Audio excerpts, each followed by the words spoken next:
നമ്മുടേതായിട്ടുള്ള പൊള്ളാച്ചി ഫാക്ടറിയിൽ നമുക്ക് ഒരു state of the art designed ഒരു മൈക്രോബയോളജി ലബോറട്ടറി ഉണ്ട്. ഈ ലബോറട്ടറിയിലാണ് നമ്മൾ ചെക്ക് ചെയ്യുന്നത്. ആദ്യം നമ്മൾ ലൈസൻസിന് വേണ്ടിയിട്ട് തേർഡ് പാർട്ടി ലാബിൽ കൊണ്ടുചെന്ന് നമ്മളുടെ വളങ്ങളെല്ലാം ചെക്ക് ചെയ്ത് അതിൻ്റെ ഉള്ളിലുള്ള NPK എന്ന് പറഞ്ഞാൽ അറിയാമല്ലോ, നൈട്രജൻ, ഫോസ്ഫറസ്, പൊട്ടാസ്യം, അതിൻ്റേതായിട്ടുള്ള ആ ഒരു അനുപാതം വളരെ കൃത്യമാണ് എന്ന് സർട്ടിഫൈ ചെയ്തു. ഇനി അങ്ങോട്ടുള്ളതും നമുക്ക് സമയാസമയങ്ങളിൽ അവരവരുണ്ടാക്കുന്ന മാനുഫാക്ചറിങ് യൂണിറ്റിൽ തന്നെ ചെക്ക് ചെയ്യുക, അതോടൊപ്പം തന്നെതായിട്ടുള്ള അതിൻ്റെ ഗുണനിലവാരം നിലനിർത്തുക എന്നുള്ള ഉദ്ദേശ ലക്ഷ്യത്തോട് കൂടിയിട്ട് തന്നെയാണ് മൈക്രോബയോളജി ലബോറട്ടറി 100% മാൻഡേറ്ററി ആണ്. ഒരു പ്രൊഫഷണൽ ആയിട്ടുള്ള ഒരു ഓഥറൈസ്ഡ് മാനുഫാക്ചറിങ് പ്ലാന്റിൽ ആ ഒരു മൈക്രോബയോളജി ലബോറട്ടറി വേണം എന്നുള്ളത് അത് നമ്മളുടെ അടുത്ത് ഉണ്ട്. അതിൻ്റേതായിട്ടുള്ള കാര്യങ്ങൾ നടന്നുകൊണ്ടേയിരിക്കുന്നു.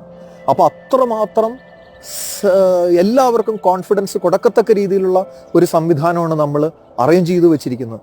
അതുകൊണ്ട് തന്നെ അത് ഉപയോഗിച്ച് അനുഭവിച്ച് അറിയുക, അതിൻ്റെ യഥാർത്ഥ മൂല്യം മനസ്സിലാക്കണമെന്നുണ്ടെങ്കിൽ